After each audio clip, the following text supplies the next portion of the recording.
Hello guys, dami karon sa Ayahay Beach. Nag date kunuhay.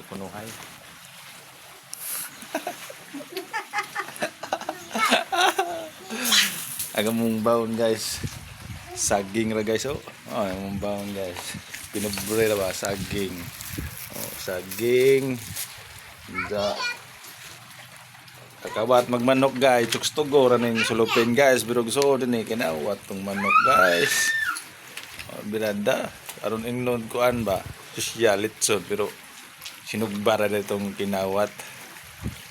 Guys, oh.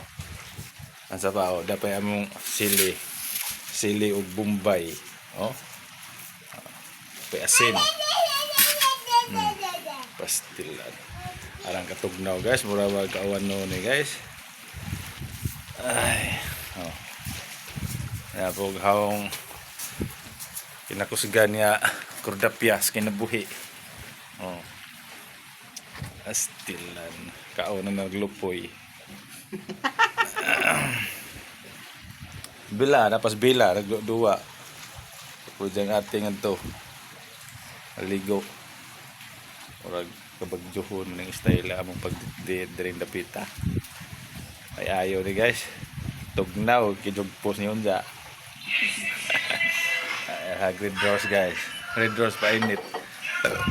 Painit ra na guys kay tugnaw din dapita. Saon tama niya tag saraman ta maka bakasyon lagi diri sa Canada lagi. Lisod na punpuhon na may makauli sa Pilipinas. Sa katong mga followers na musig na nakaila na ho, ang dami lang kog saging niya ay hatag abot na ho. Saging mga lagot mo ba kay ini among saging guys. Ini mahal na diri. Diri sa Canada mahal ang gagmad sa pudong dawin. Ang dami sa kuan. Ayahay Bibio Canada Resort. Oh, nindo diri guys oh. Na wa mingaw kay kamer may pariner diri solid. Solid among bakasyon guys. Ay, gamit lagi.